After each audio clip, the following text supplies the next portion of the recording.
Hello and welcome. I'm Leigh-Ann Gerrans and you're watching W News, broadcasting live from the Al Arabiya studios. These are our top stories. The US Coast Guard says it's chasing a Venezuelan oil tanker accused of evading sanctions. New court documents reveal how the deadly Bondi Beach attack was planned. And Israel has approved 19 new West Bank settlements, sparking international condemnation.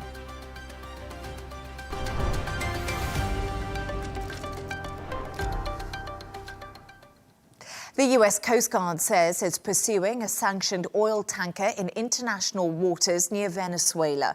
The vessel is believed to be part of a so-called dark fleet accused of evading sanctions and flying a false flag. Officials say the tanker, which is linked to Iran and Venezuela's oil trade, has not yet been boarded. For more on this, I'm joined by Latin America analyst Colin Harding. Colin, it's a pleasure to have you on this evening. Thank you for joining me. The US Coast Guard is in active pursuit of an oil tanker near Venezuela in the Caribbean Sea. What do we know about this specific tanker and why it's been targeted? Well, it appears to be it appears to be heading to Venezuela rather than away from it to load with oil. Apparently there is a warrant out against this ship, which I think is called the Bella One, for dealing, I think, with the Houthis in Yemen. And therefore, the Americans cited legal justification for intercepting it. They've been chasing it for quite a while now. The tanker has refused to allow itself to be boarded, unlike the two previous ones that have been intercepted by the Americans. And so this pursuit appears to be still going on. And this operation follows hard on the heels of the interception of the Centuries tanker in international waters on Saturday, also off the coast of Venezuela. What are the US administration's intentions? Well, I think what's going on off the coast of Venezuela has to be seen in the context of the Americans' new national security strategy. We know from the first day, really, of President Trump's second term what his view of the Western Hemisphere is, that he wants to incorporate Canada and Greenland into the United States. He wants to recover control of the Panama Canal, which was nationalized at the beginning of the century.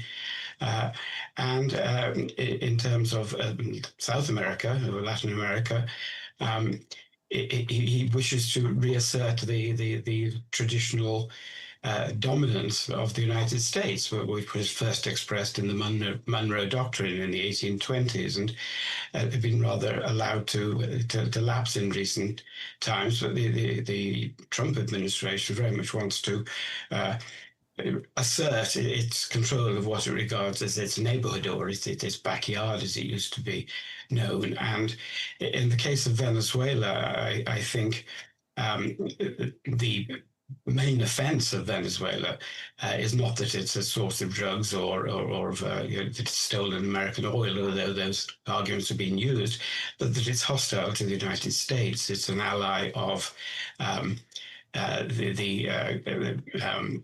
Cuba, of Russia, of China, of Iran, and it is hostile to American interests. And the Trump administration wishes to, if possible, remove the Maduro government, and has been pulling a series of levers to try and bring this about.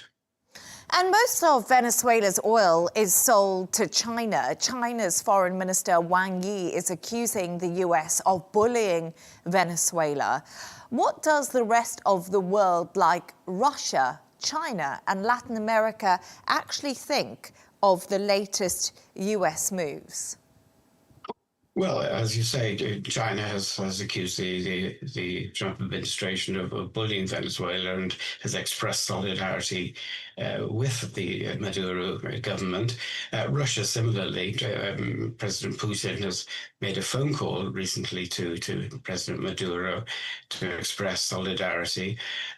In both cases, although the Russians have provided the Maduro administration with a lot of military hardware, that they're not increasing their commitments there now, and nor are the Chinese. So I don't think they're particularly keen on doing anything more at the moment than just expressing sympathy and solidarity with Maduro.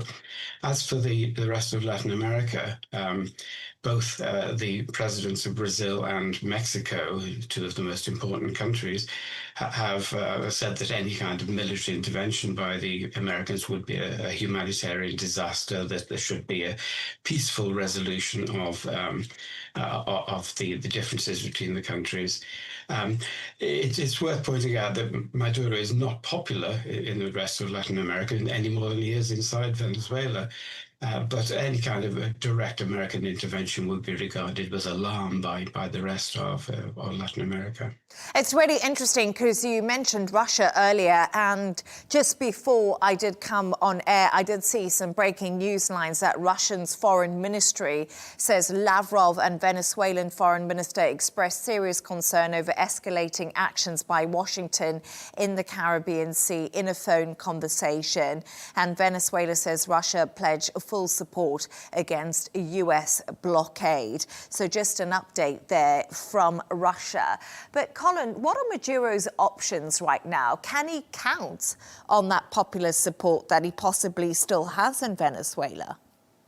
Well, he doesn't have much, really. I mean, by any reckoning, he lost the last year's presidential election by a big margin. Something like 80% of the voted for the opposition candidate, although he just declared that he was the winner anyway and carried on. So he doesn't enjoy a great deal of support. But I think President Trump might have given him a bit of a boost unintentionally by switching his emphasis from drugs to oil. President Trump has said that Venezuela stole American oil and that they want it back again.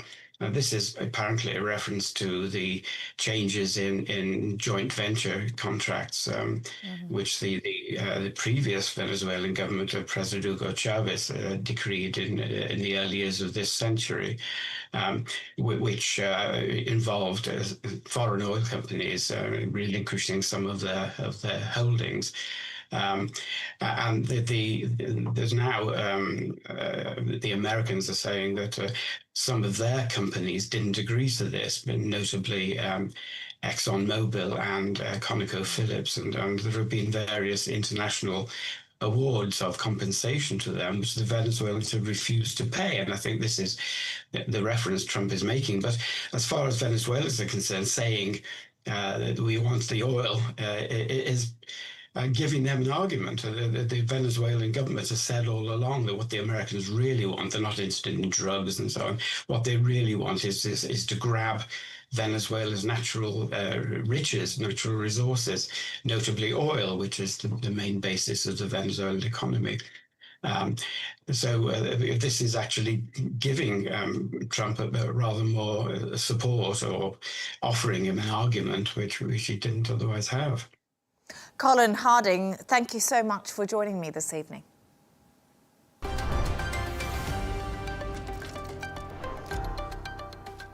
Now, Australian authorities have revealed new details about the deadly attack on a Hanukkah celebration at Australia's Bondi Beach that killed 15 people. Court documents show the gunman meticulously planned the assault and threw 4 homemade bombs that did fail to detonate. The surviving suspect now faces dozens of charges. Chris Gilbert reports. Australia continues to mourn. Vigils were held across the country on Sunday, a week on from the massacre.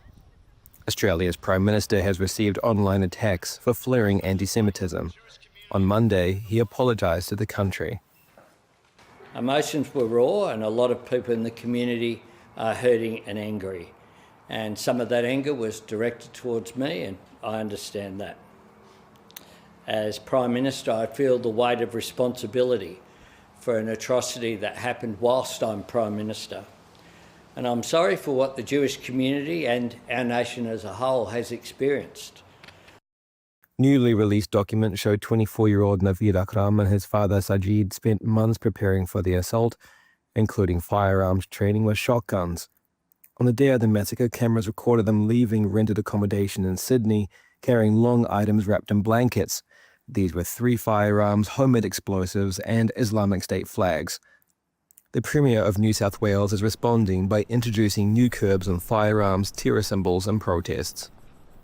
Today we're introducing new laws, tough new laws, to protect the community, to crack down on hate and strengthen public safety. The legislation bans the public displays of terrorist symbols, outlaws violence, incitement to violence in New South Wales, and gives police stronger powers during public assemblies. It also delivers the toughest firearm reforms in the country. It does restrict access to high-risk weapons, strengthening licence, storage and oversight regimes in the state. Australia already has tough gun control laws, and the state's police minister is defending the new crackdown. Well, we know that many are good law-abiding gun licence holders. We know that. But we also have to acknowledge the harm that can be caused by guns, and for that reason we have introduced these legislative reforms. For now, Australia grieves and continues the clean-up as it works to make sense of its worst shooting in nearly 30 years. Chris Gilbert, Arabiya English. For more on this, I'm joined from Oxford by Rabbi Jonathan Romain, head of the Rabbinic Court of Great Britain.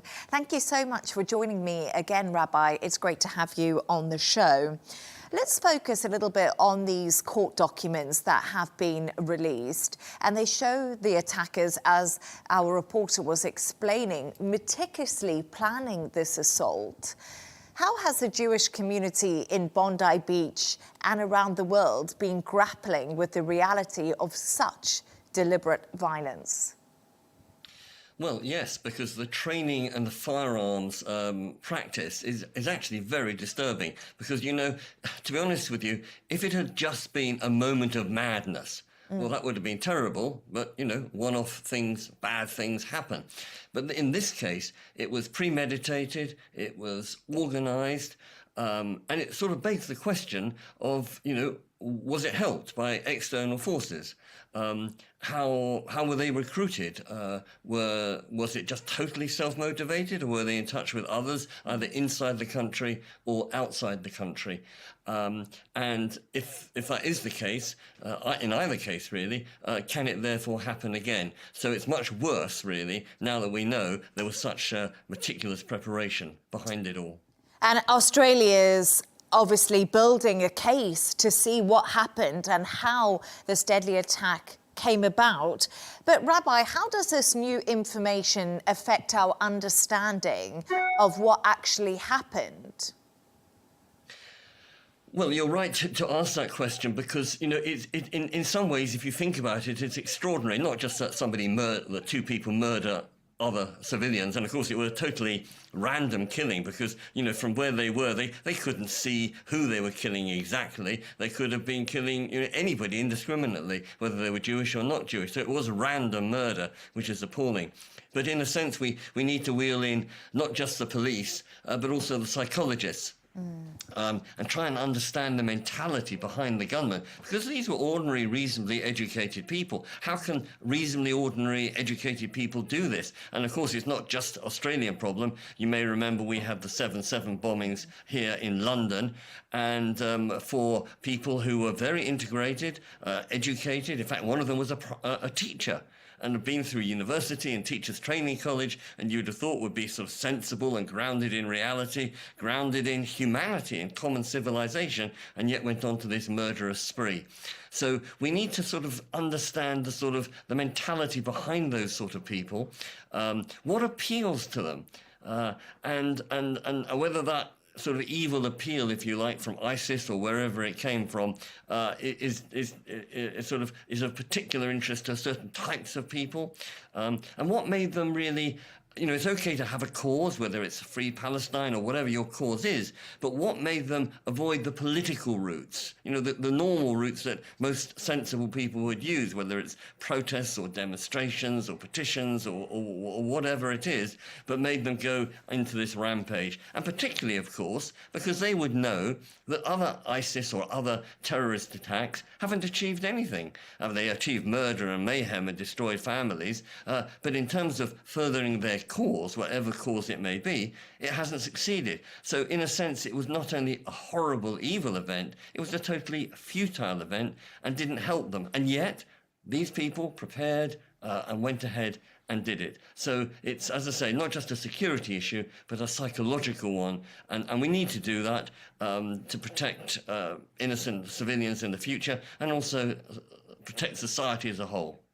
And it's really interesting because the Australian leader was actually booed yesterday as he attended that memorial event on Bondi Beach.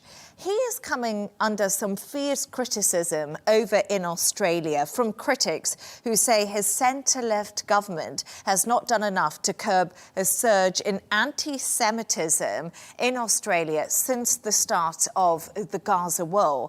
And my question to you, Rabbi, is do you feel that since the Gaza war and since people saw those pictures of people starving to death in Gaza and what people were going through on a daily basis, there has been a rise in anti-Semitism, and how can that now be handled?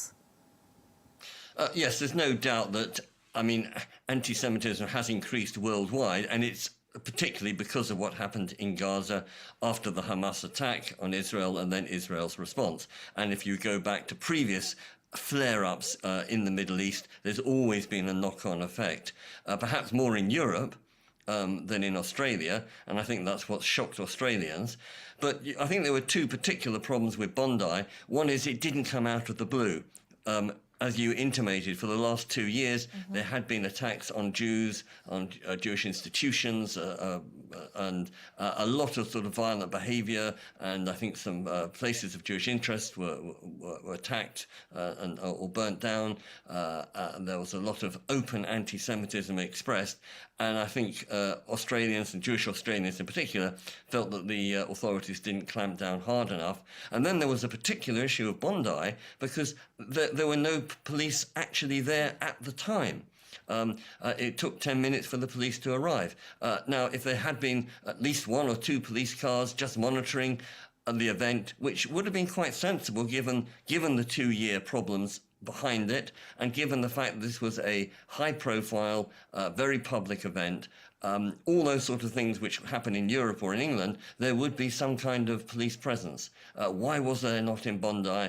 Might it been that instead of 15 people were killed, only 1 or 2? I say only 1 or 2. That's still 1 or 2 too many, but at least the gunman would have been stopped much earlier. So there are legitimate questions for the Prime Minister to ask. But, Rabbi, do you think governments in Europe are doing enough to protect the Jewish communities after what we've seen happen in Gaza? Do you think there is enough security in place? Well, it is difficult. I have to tell you this, but partly for 2 reasons. Partly because a lot of these individuals are what are called lone wolves. In other words, they weren't operating as part of a larger organisation. That's certainly true of the attack here in Manchester when someone attacked a synagogue in Manchester in September. He was acting by himself. There are other incidents. Very hard to track down on individuals like that. And secondly, there is a balance between, yes, we want to protect synagogues, but we don't want to turn them into fortresses. We don't want to have barbed wire and sort of to say a tank outside would be ridiculous, but even the sight of armed policemen patrolling synagogues is a horrible sight, both for the worshippers who come in and who may be therefore sort of inhibited from entering, or just ordinary people who happen to be going past the street for all sorts of ordinary business. So it's a very delicate matter of protecting synagogues and Jewish life, but not doing it in a way that it becomes repressive. I think, of course, you can always increase security, and I think the police have woken up to that in this country, and as you may know, the two particular chants, Globalize the Intifada and From the River to the Sea, are now being deemed criminal offences, and people who utter them are being arrested in London and in Manchester. Now that's a change over the last week directly from the Bondi, because whatever the origins of those chants and whatever they were originally used for, they have now become very associated with anti-Semitic attitudes. And the problem is that anti-Semitic words lead to anti-Semitic behaviour, and dark words, dangerous words, lead to dangerous actions. And I suppose that's also where something else important comes in, which is the responsibility of everybody in society, because very often these people will inadvertently leave clues, or they will have conversations. Some of their dark thoughts will be expressed, not in public maybe, but maybe to family or to friends. And sometimes it's incumbent on us, if we hear people uttering some truly awful thoughts, which can then translate into truly awful deeds, we do have to take action and report them to the police. Rabbi Jonathan Romain, as always, thank you so much for joining me and for your analysis.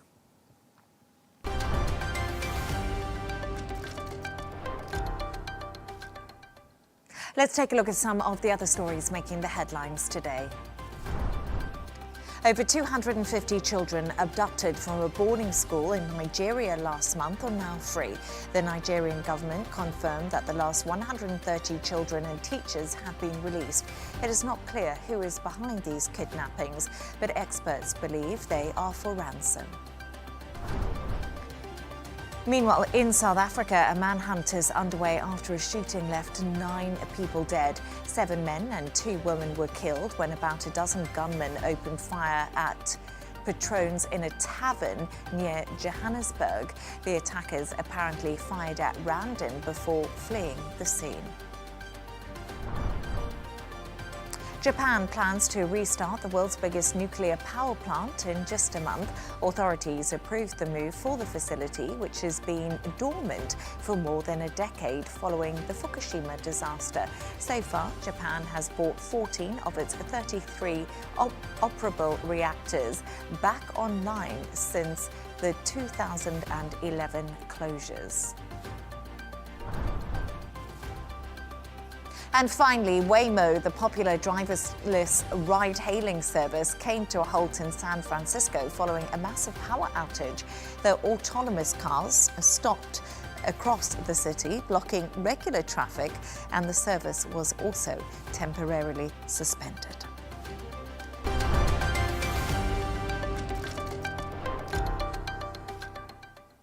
Israel has approved 19 new settlements in the occupied West Bank, angering the UN, Saudi Arabia and also the UK. Officials say the move blocks a Palestinian state, while critics warn it could worsen violence and hurt chances for a two-state solution.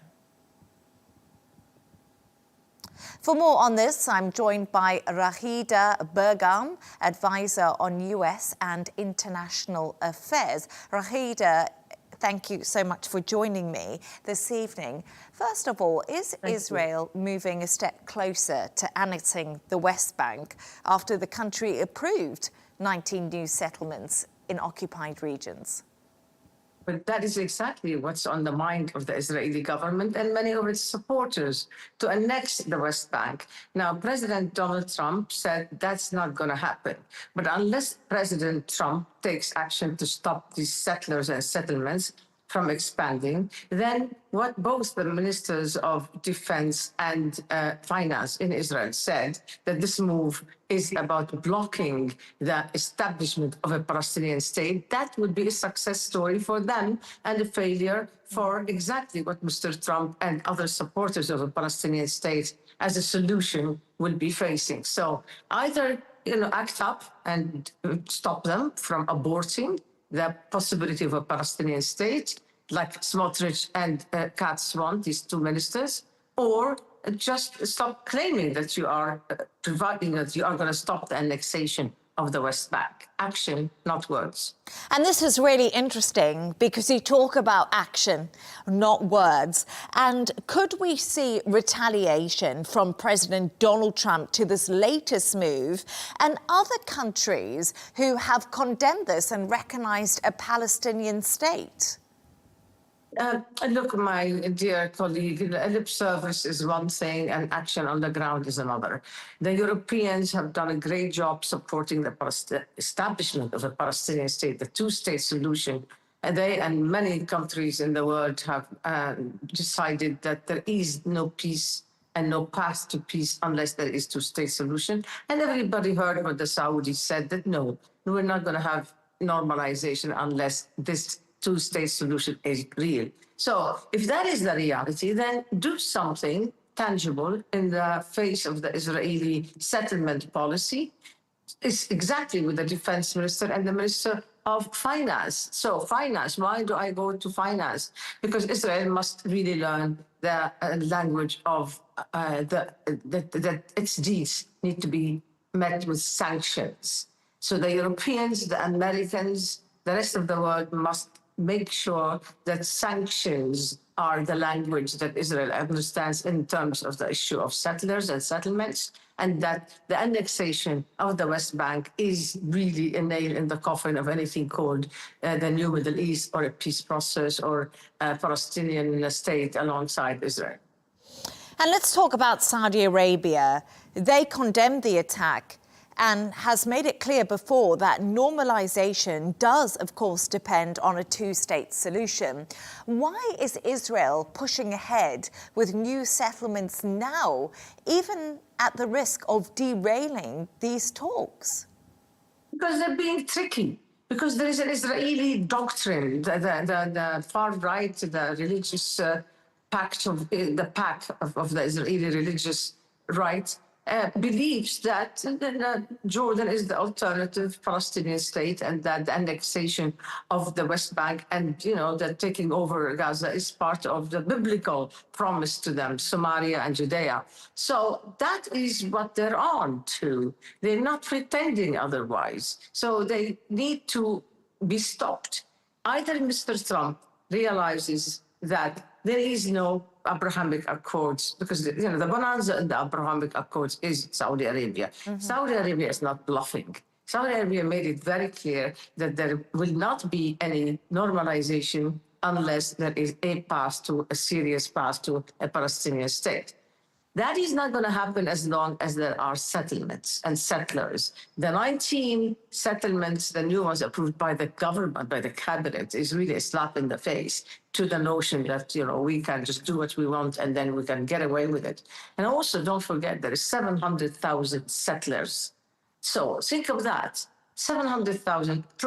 Tomorrow they will produce more, and then there will be 1 million. And then, as they correctly said, Smotrich and Katz, they are literally blocking the establishment of a Palestinian state by expanding and enhancing the settlers and the settlements. So look at it. It's very simple. The picture is clear. Do something about it, Mr. World, all of the world, or just stop saying there is a path to a Palestinian state and a two-state solution.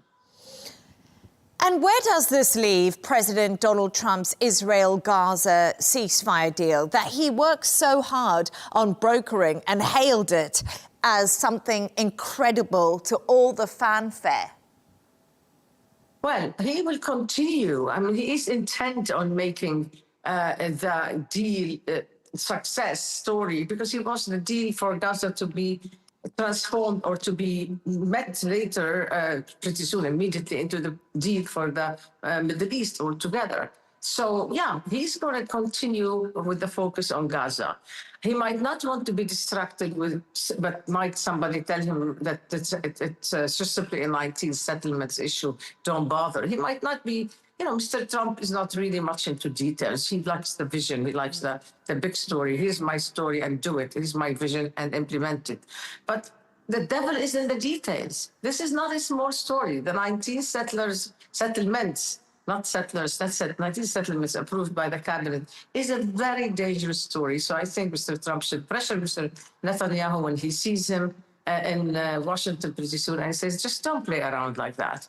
I know that you need to breathe. Don't breathe that way. That issue, if you want a Middle East, the new Middle East you're talking about, well, you need to deliver something. You can't just have your cake and eat it. So let's deal with that, because the Saudis are not going to come around unless there is a two-state solution in the horizon, nor will the rest of the Arab and Islamic world. So, you can't go on building settlements in the West Bank and pretending that you're doing a solution in Gaza. The issue, and I want to commend Mr. Trump for saying, no, they're not going to do that. They're not going to get away with that. I won't let it happen. When he was asked about the annexation by Israel of the West Bank, he said, I won't let it happen. Well, the Arabs and the Muslims are banking on the word of Mr. Trump. But Mr. Trump has got to show that he's taken action to make his words deeds. Raghida Dergham, it's been brilliant to have you on, as always. Thank you. Thank you so much.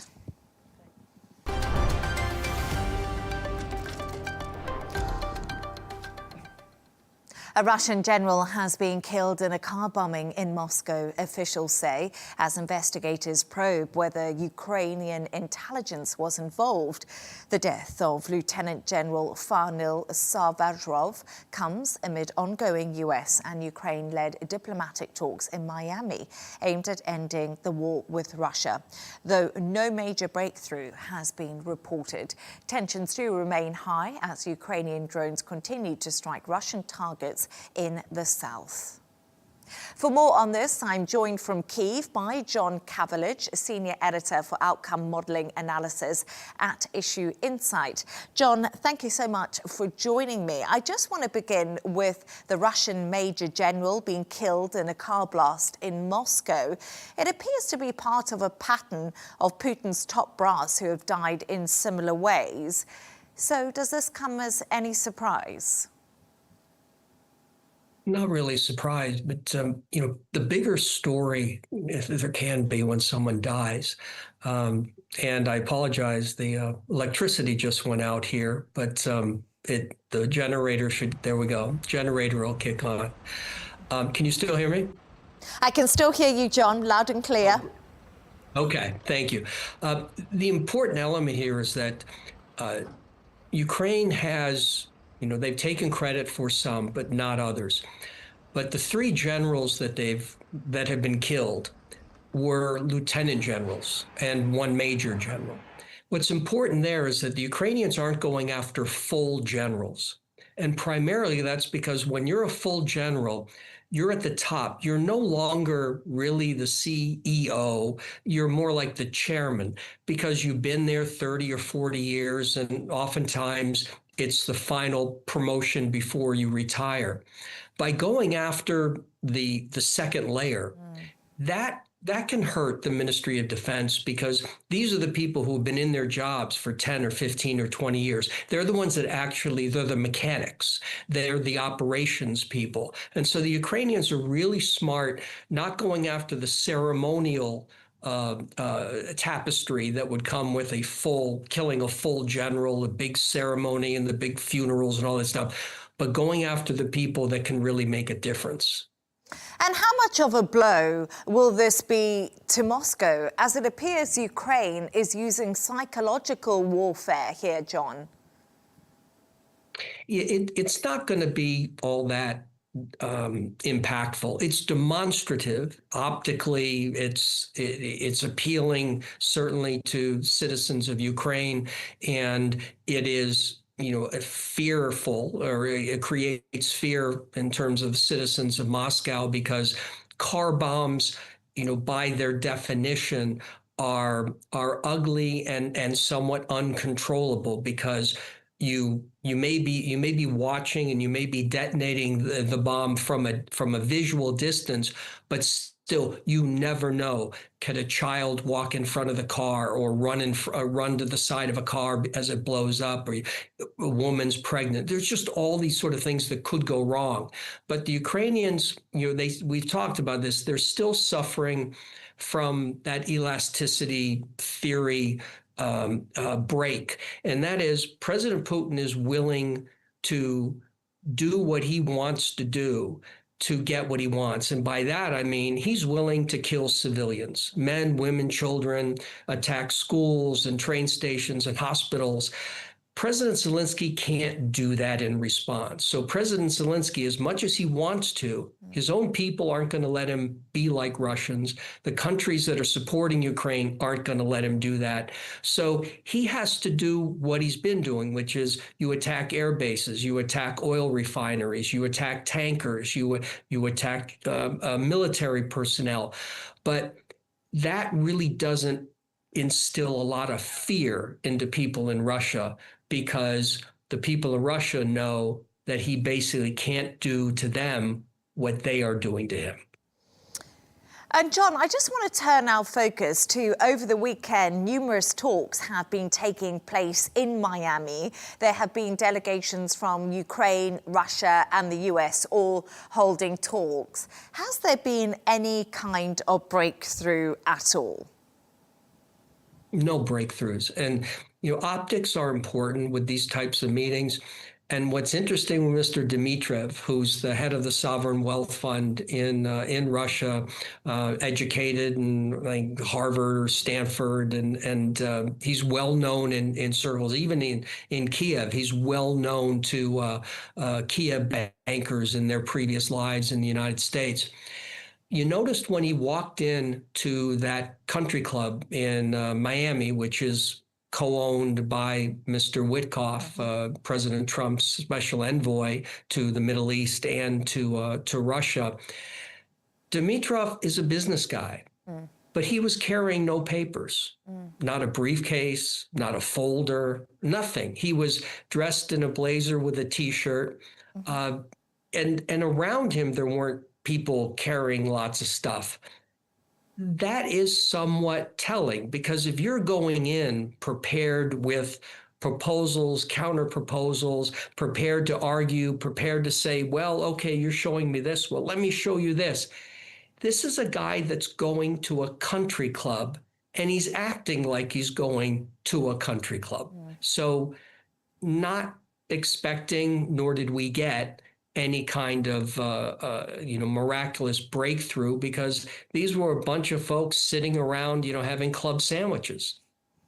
And I also saw him post a picture up on Twitter of himself, a selfie, just outside that country club, John. But really interesting analysis there. Like you say, just kind of went for a casual lunch. But it was a bit bizarre when I saw that selfie. I was like, oh, okay, that's where we are in these talks. But anyway, moving on. I want to talk to you about something that you're doing personally at the moment. We just saw the lights flicker there because you are in Kyiv, but you are on a journey right now with Ukrainian railways. Can you tell us about your experience so far? Yeah, it's about almost 19 days, 4,000, nearly 4,000 miles or so by the time I get done with everything. And it's going to basically the route that I normally do, which is, arriving to Kiev and then to Kharkiv and then to Sumy, or in this case, it was Sumy, then Kharkiv, and then Zaporizhzhia, and then Odessa. And those are the laboratories. And I was in Kharkiv when the war began on the 24th of February, 2022. And so continue to return to these places and do so by rail as opposed to armored vehicle, because you gain more of a visual by going to the train station, waiting for the train, being on the train, and then getting off the train and going. And it's a lot easier to gather information in real time and to see what you've seen before. And that's a big part of what I do as an analyst, that we find our laboratories and then we keep going back to them. And I've done the same thing in Russia, which is, my two cities in Russia that are my labs are Kursk and Belgorod, because they're the two cities in Russia closest to the Ukrainian border. Well, in Ukraine, Sumy, Kharkiv, Zaporizhzhia are the three cities that are closest to the Russian border. And so they're getting hit the hardest. Sumy was, where I was first. They've just, they continue to just get hammered. And the people, there is always, that bit of resilience. And there is always, young people are out being young people. I've noticed that it seems to be more young people are smoking cigarettes and vaping than in the past. Into Kharkiv, the Christmas decorations are up, but they're still going up. And this was on Sunday, 4 days before Christmas. But Christmas is new. This is the second year they're holding it on the 25th of December, the Gregorian calendar, rather than the Julian calendar rather than Gregorian January 7th calendar. So there are still changes going there, but you see people in stores, you see more businesses, in some respects, like a lot more flower shops, a lot more convenience stores, and they're really nice convenience stores and nice flower shops. But you look at it and go, how can an area support all of this stuff? 3 and 4 flower shops within 100 meters or so. But there they are. And in other cases, businesses that have been there for a while have closed up.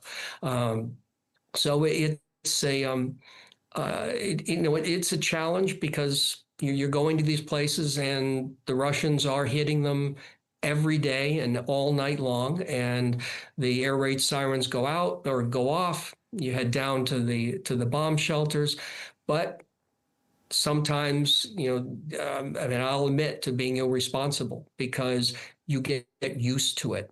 And I'm able to leave here. Ukrainians can't or don't. But there are times those sirens go off and it's late at night, early in the morning, and just like, no, I'll look out the window, see the tracers, see everything going on. So I'm admitting something that's probably really stupid.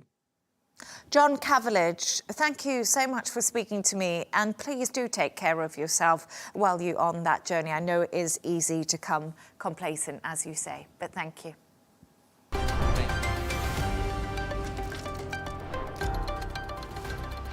And that's all from us on W News. Don't forget to subscribe to our YouTube channel and, of course, follow us on X. Counterpoints with Melinda Nusafora will be coming up next.